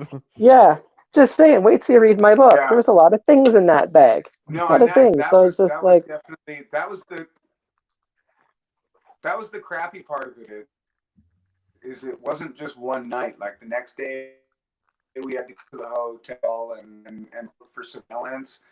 And in their defense, it's like the police, like they've got a lot of other things to look at as well. But like they definitely weren't going out of the way, obviously. no, So they're not it was one interested. of those things where that was just a really crap situation. And more so than like if we had have lost our instruments, that's one thing, because you go get new instruments.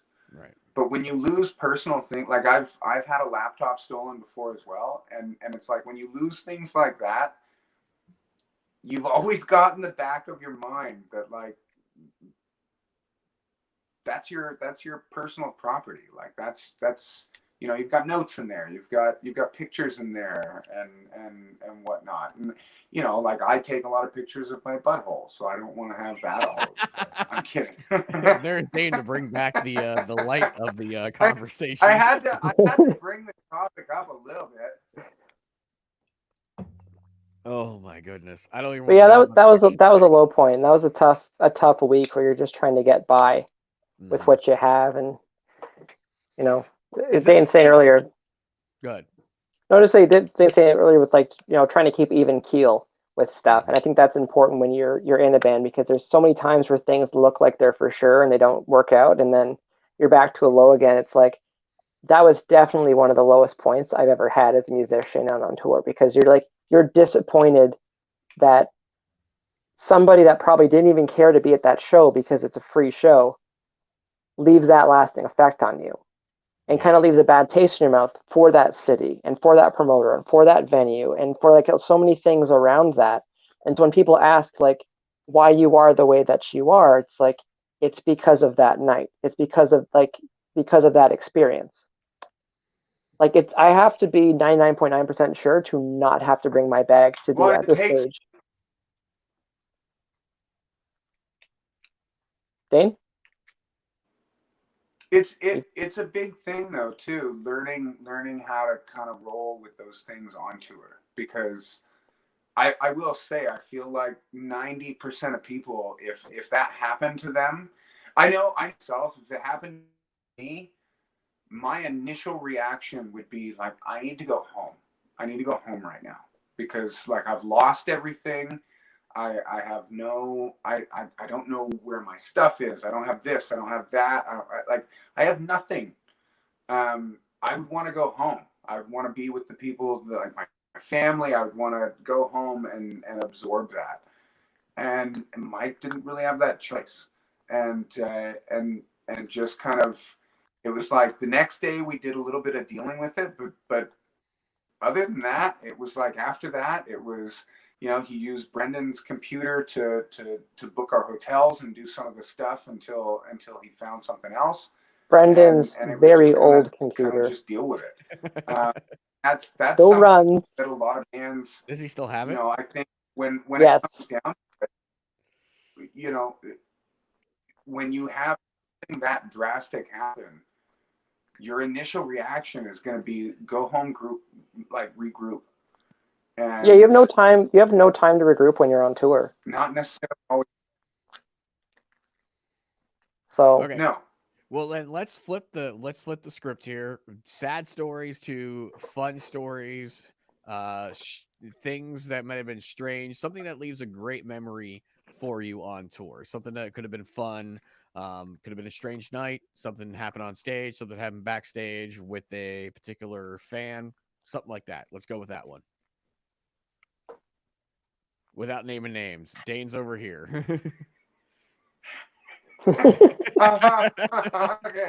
it's all mirrored, so I have to be careful. All right. Yeah, I know. I'm usually pointing over here because that's what it is to me, but it's really there. All right. I'm gonna go back. I'm gonna go back to the night that I almost died. The night that Mike thought that Dane would be no more. And I'm not gonna tell the whole story because I have to say that some of that story is just for the night and the people that were part of that night. But what I will say is we pulled into, I think, wasn't it North Carolina, Mike? I need more story. North Cackalack. Oh, Mike might be frozen. No, okay, I need more story. Carolina. What? I need more story to know where we are, what we're doing.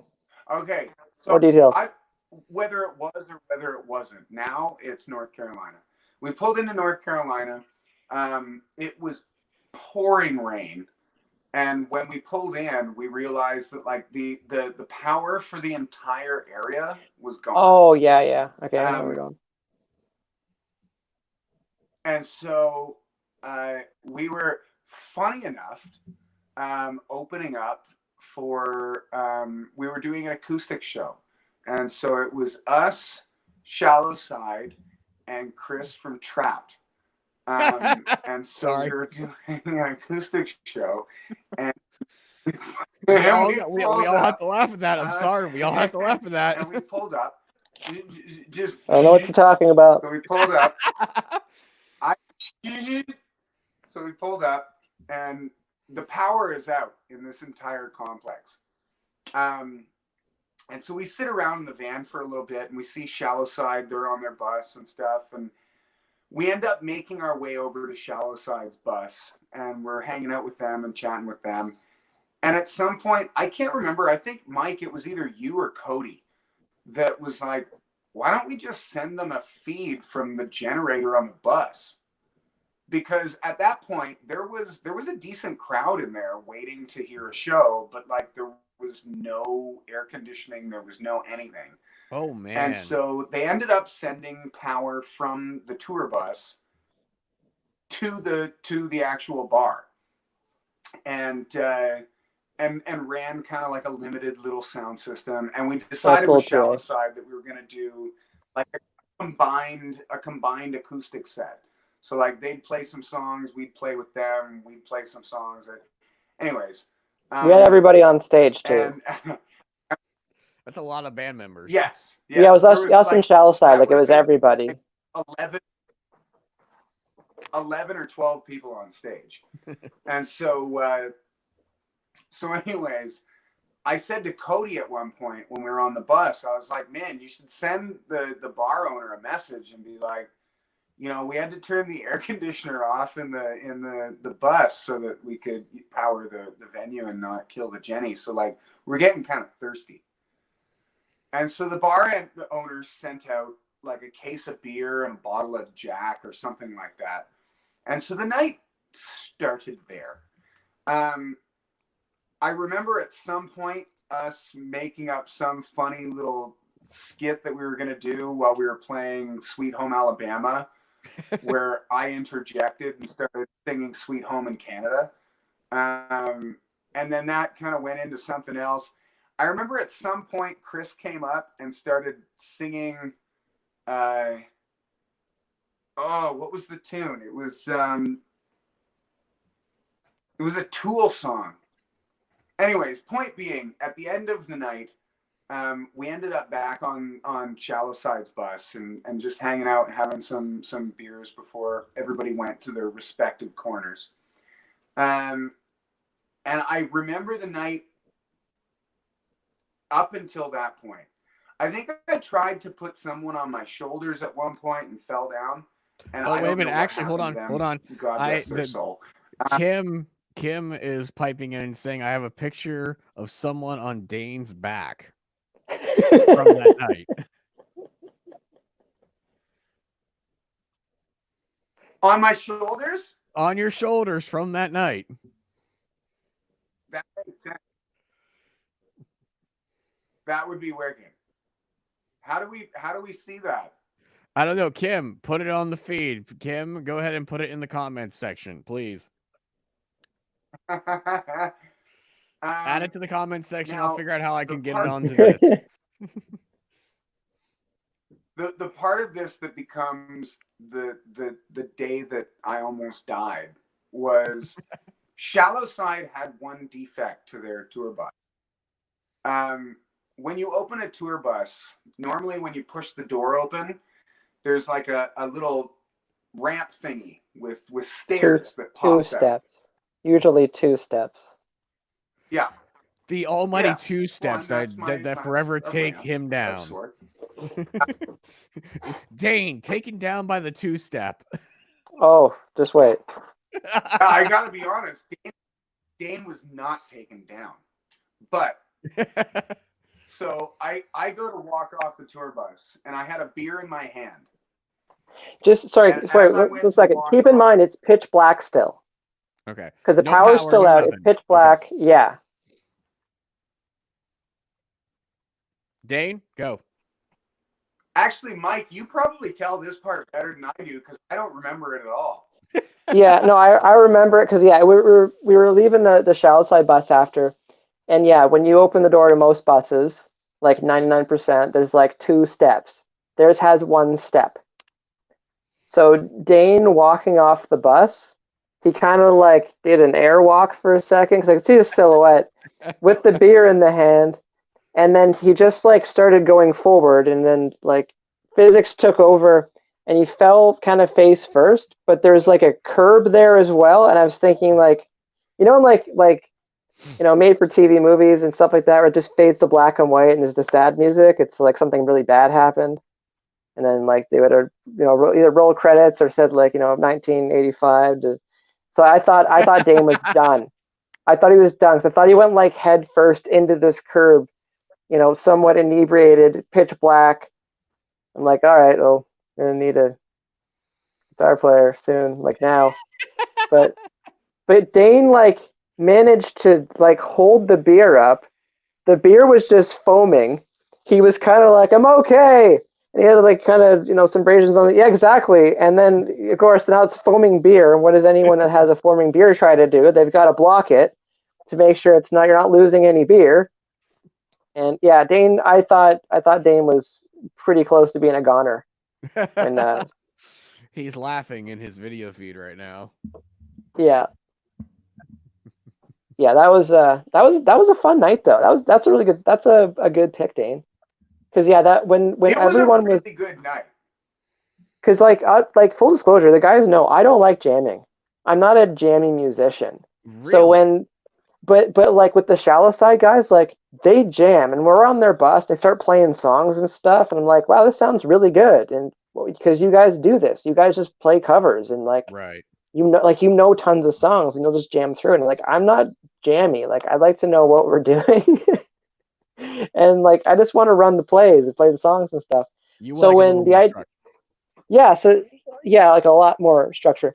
And so when they came up with the idea of like, let's just all go up on stage and rip through a couple tunes together and stuff, I was like, okay, I'm just playing percussion, but like Heath is awesome, So like he's playing cajon and kind of holding everything down, and you know, between Eric, Reed, and Dane, it's like it was just awesome. It was a fun vibe, and it's one of those things where like it would have been nice to have a bit more structure to it, but the idea of the night with the power being out, them running the extension cable over to the venue, it raining sheets, like we couldn't even see when we were driving in, like your windshield Yeah, wipers it was did pitch nothing. black.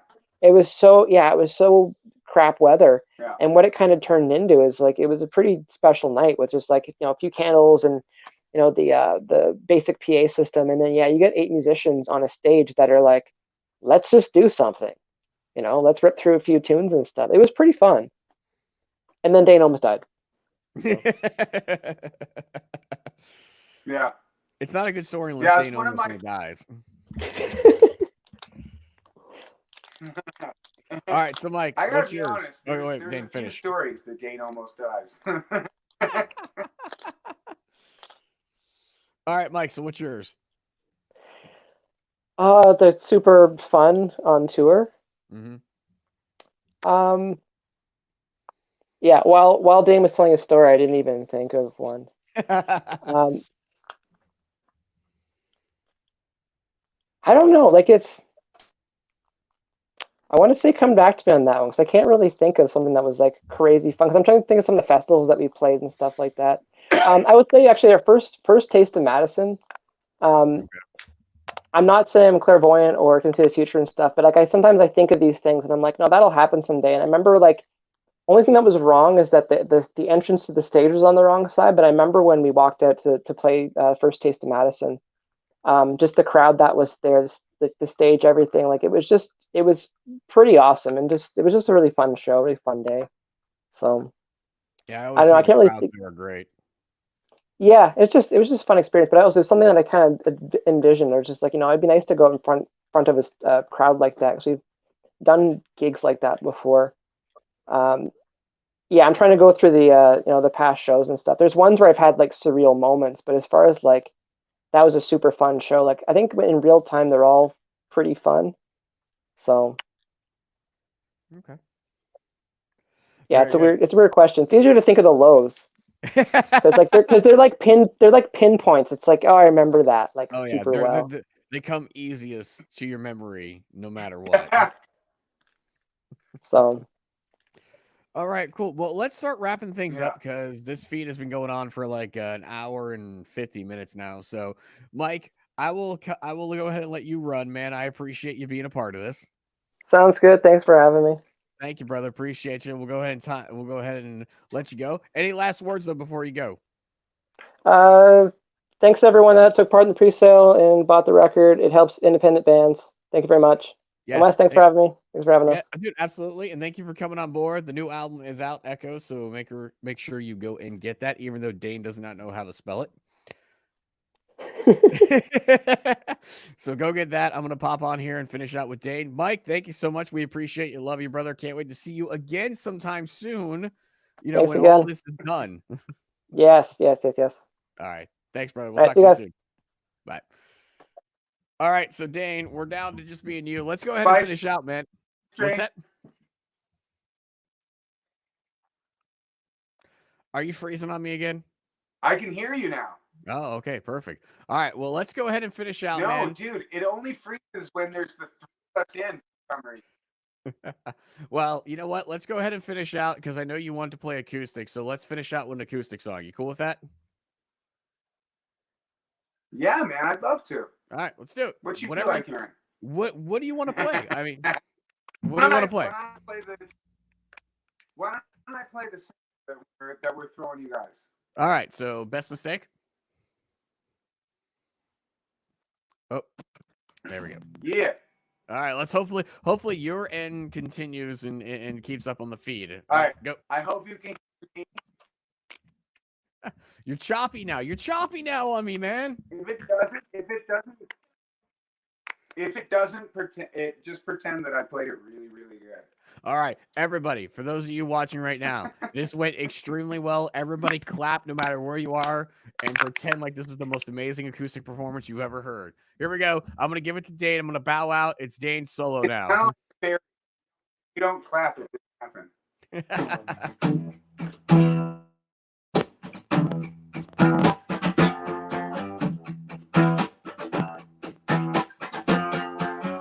No, you got to leave. Don't make me beg you, please, before you walk away.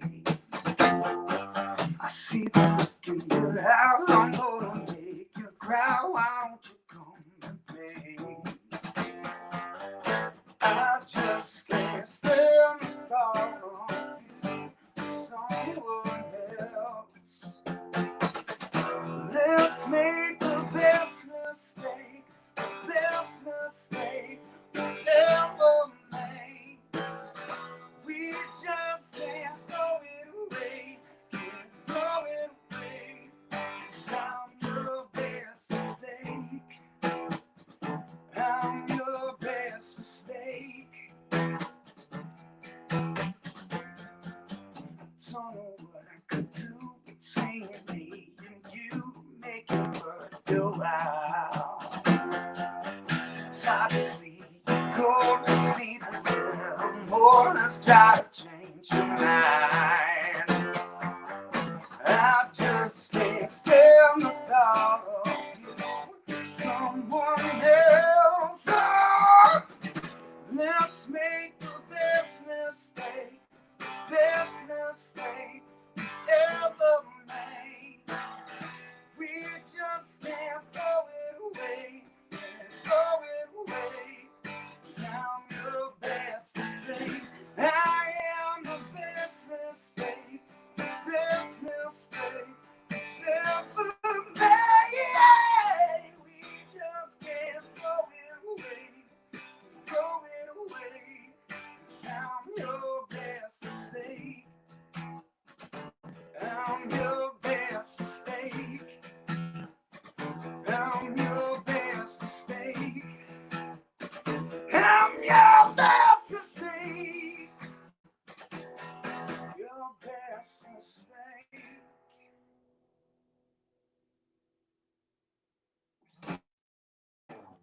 All right, Dane there hanging out live with Did us I here. keep in for that? Oh, wait.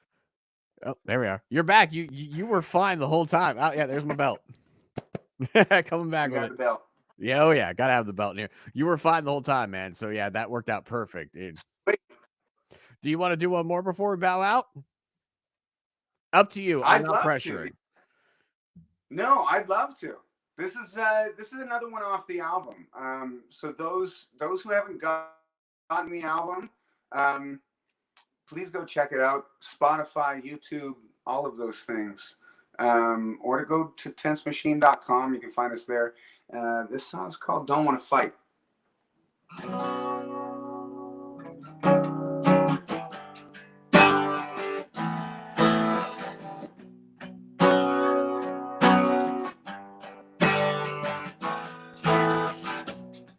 I'm so tired of all of your games. Why can't we just read the same things every time you look that way?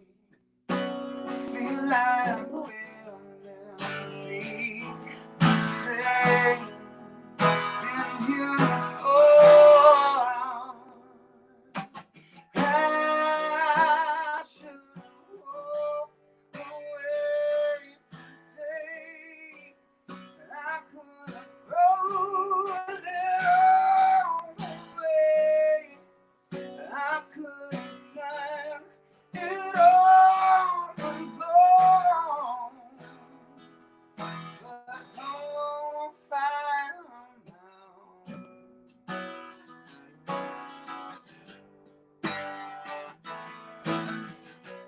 You always seem to know what to say to make me feel like I want to stay.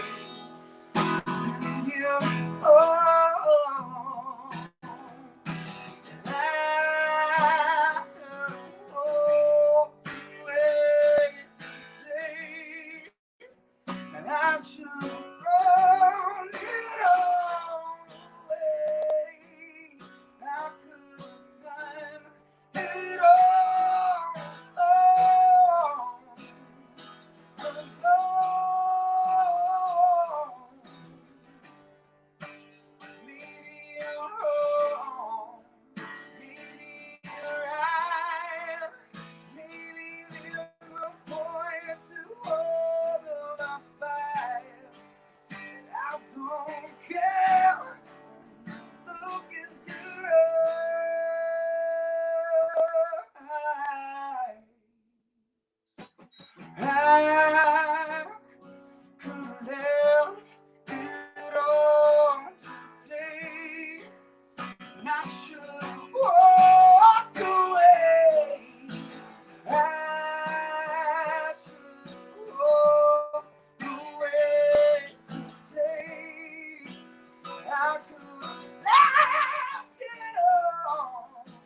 All right, there we go. Dane from Tets Machine hanging out with us. Shibby.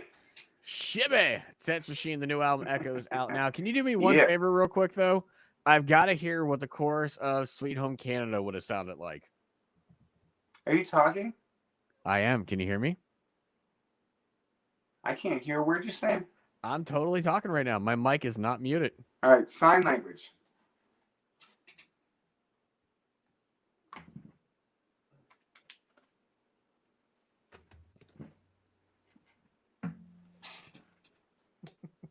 Are you going to write me a message? Can you hear me at all or no? Wait, I can't hear you. You cannot hear me? I don't think it's on my end. No, my volume's up. You're doing this on purpose. No. Wait, I don't have a pen to write you a note.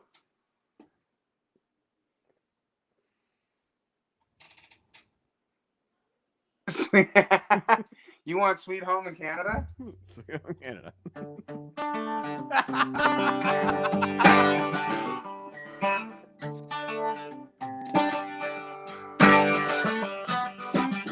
Sweet Home here in Canada.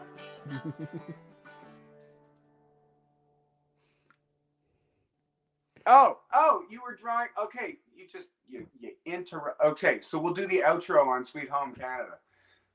Sweet home here in Canada, where the skies are so blue. Sweet home here in Canada, Lord, I'm coming home to you. Wait, I'm quarantined, so I can't leave.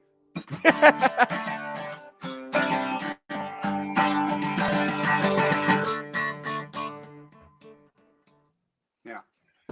How do I not hear you right now? I don't know. I'm talking and Wait, people I can wanna hear draw me. Pictures. That's not fair. I have nothing to draw pictures on. That's not cool. Why didn't you tell me when I was doing this that I was going to get to draw pictures?